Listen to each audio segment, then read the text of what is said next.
Hi, my name is Nabiha Khan and I'm going to be reading Sea Canes by Derek Walcott, and then I'm going to tell why I chose this poem. Hope you enjoy. Sea Canes by Derek Walcott.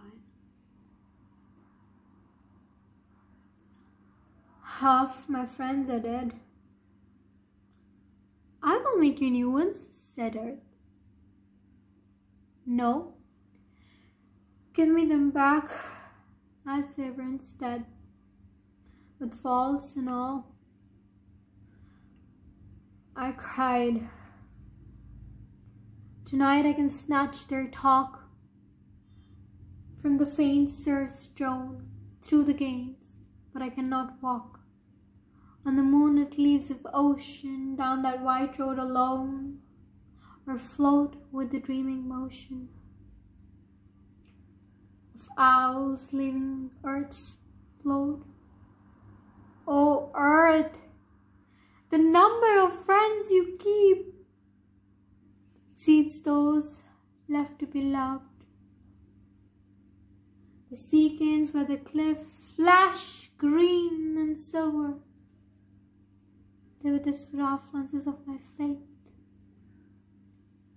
But out of what is lost grows something stronger, that has the rational radiance of stone, enduring moonlight rather than despair. Strong is the wind that through dividing canes brings those we love before us, as they were, with faults and all, not over, just there. Thank you. Okay, so the reason, the reason exactly I decided that I'm going to be reading this poem is mainly my first instinct was I'm going to be reading this because of the title, Sea Canes. Very much because I am much more attracted to sea. I love sea, I love beaches, I love rainfall, I love all this kind of water stuff, related to that. I love them so much. I'm so much drawn by them because of just the feeling they give, all the kind of very peaceful, very, very you feel relaxed. I mean, I went to beach yesterday for it was unexpected, and for literally I just went for 5 minutes, and I just felt so good. It was so calming, and it's the feeling it gives me is just beautiful. And throughout this whole poem, it's a very melancholic poem, and the tone is very melancholic, and throughout this poem has nature imagery, and I'm very much a nature kind of person, which means that I'm attracted to all this kind of stuff, and I'm oh my god, look at the moon, oh my god, look at the sunset, sunrise, all these things. All of these things are a blessing. Yeah. Also, if you can see, in this poem, we read that we can see that there's whole conversation between God and a slave of the God, and we can see just how stubborn the speaker is being. And I believe, in my opinion, the speaker is Derek Walcott himself, because he has lost his friends or something like that. Because there are a lot of poems he wrote for his friends, I guess. In his poems we have studied. Anyway, so that kind of stubbornness is kind of me. I'm that kind of very stubborn person. And if you see that he's having a conversation between God, with the God, or maybe with mother, and I'm that kind of person who keeps being I'm if I want to buy this, I really want to buy this, I keep arguing with my mom. And so what happened was that last Sunday I kind of lost my cat. I mean, it was not my cat, but it was street cat. And then 3 weeks ago it was Friday, and then I started giving them food. She was with her 2 little kittens, and they're just so adorable. And then I was like, I just started giving them food, and then they became quite comfortable. But then last Sunday, my father just dropped them somewhere which was where they would get much more like food or something. But anyway, like to a safe place. And when they went, I was like, I cried the whole evening. And when I was reading this whole poem, when I was crying at that time, this poem Sea Canes came into my mind, because over in this poem the speaker lost his friends. And I also, like, people might think that I'm exaggerating or something, but they kind of became my family, the cats and the cat and the kittens, mainly the cat, like the mother, mainly because I was giving them food, and the mother got very comfortable with me, and I got comfortable with her, and I just started loving her a lot, and I was just considering her as my family or something.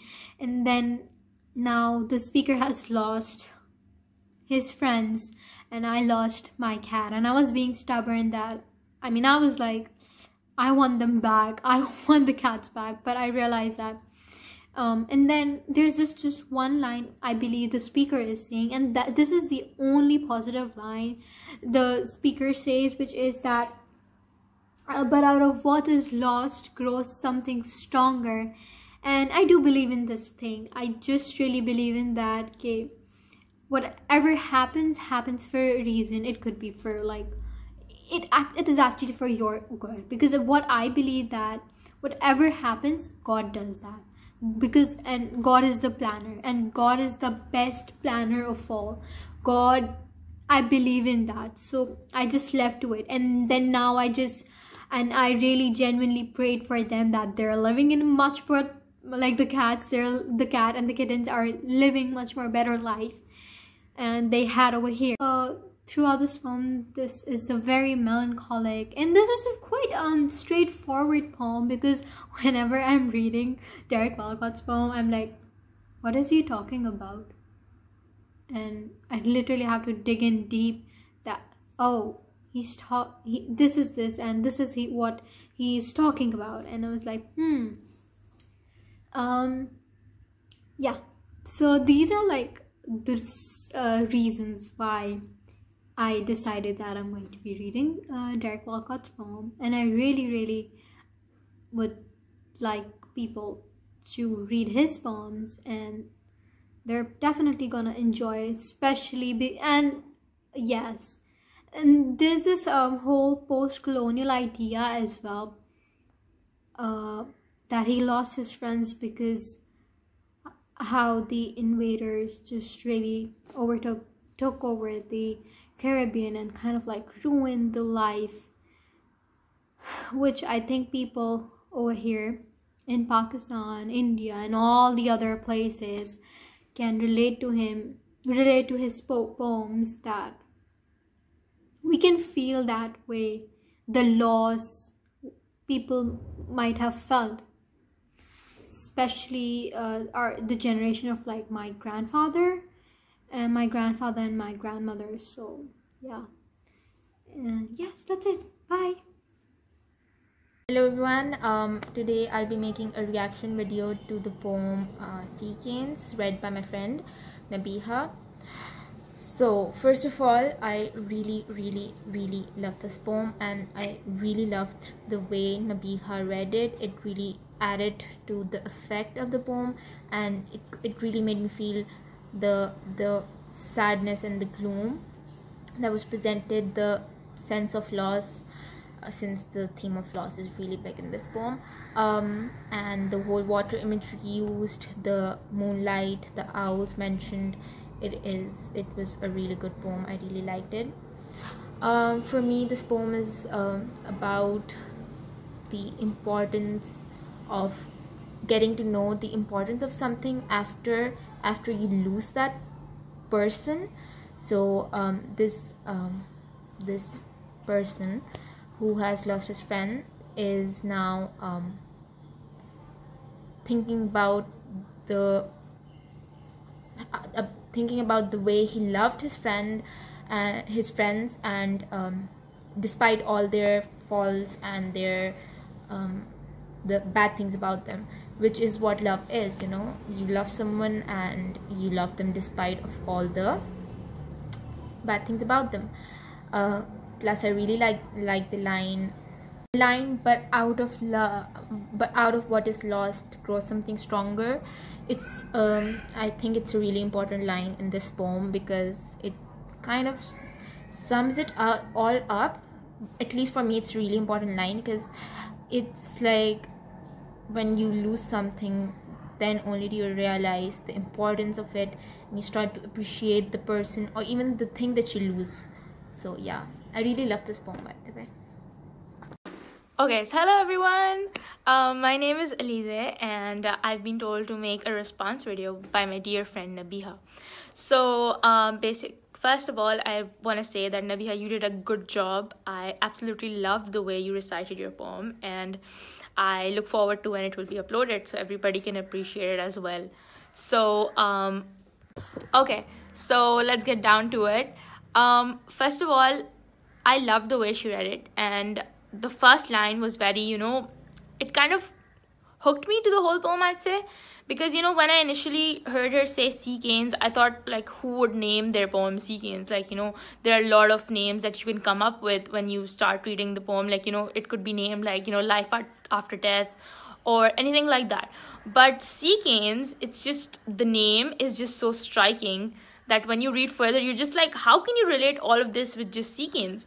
So the first line was, half my friends are dead, I will make you new ones, said the earth. So, when you think about it, like, we're not going to live forever, right? That's the first thing that came in my mind. Half my friends are dead. The people we value today, they're just, they're gonna leave. And as much as you value them, as much as you want them to stay, they won't stay. Like, that's the reality of it, right? So I think that the idea of, how we're all gonna leave, we're all gonna, there's just one place that we're all gonna be after we're dead. Like, we're gonna be reunited with our loved ones. So that was something that, I just feel that we don't think enough. Like, we think that, just because we're all gonna die, we don't appreciate our loved ones. We don't appreciate people who do so much for us, people who go the extra mile just to make us happy. Okay, so that was one thing that really came to me when I started reading this poem. And how I recently had a grandparent who passed away, so I kind of know, like, how, like, they would constantly talk about, how their friends are dead too, and that's just how life works. Like, not everyone is going to live forever. So that's the thing. It also talks about the idea of aging, like, how you're going to age and your friends are going to age. Everyone you love is eventually going to be at a point where it will be a struggle between life and death. So I feel this poem really catches the whole, gist of life. You need to know that you're mortal. You need to know that you're going to age. You need to know there is going to be loss and pain, and there's absolutely nothing you can do about it. Even how Nabiha talked about, like, how she had a stray cat, and it kind of made her feel so, she was so close to it. So I think I can relate to that as well, because I had a cat and she recently passed away as well. So it's a very heartbreaking feeling, when someone you love just passes away. But I feel that's the cycle of life. Like, today, like, before us there were people and they died too, and then we're gonna die, and then there's gonna be people after us. So the whole process, I think it's something that we just need to accept. And this poem just puts out a really beautiful message that, your loved ones are going to love you, and they're going to be with you, like, after you're dead too. Like, if you die, there will be people who love you and they will still remember you. So I just feel that, that idea is just so beautiful, because we always worry that when we die, nobody's going to remember us. But the reality is, we all have some traits that we pass on to people, like the influence we have on others. So that's just, I don't know, that's just very beautiful. That's a beautiful thought. So I'm just using the word beautiful a lot because this poem is just beautiful. So Derek Walcott is just a really brilliant writer, and I just feel that we don't appreciate our loved ones enough, and we should. And this poem just talks about all of that. It talks about anything and everything. And hearing Nabiha recite it just, put the cherry on top. So thank you, Nabiha, for asking my 2 cents on this poem. So okay, I hope you all have a good day. Bye bye. Assalamu alaikum everyone, my name is Mizana and I am a cousin of Nabiha, and I'm not from literature background. I don't read poems.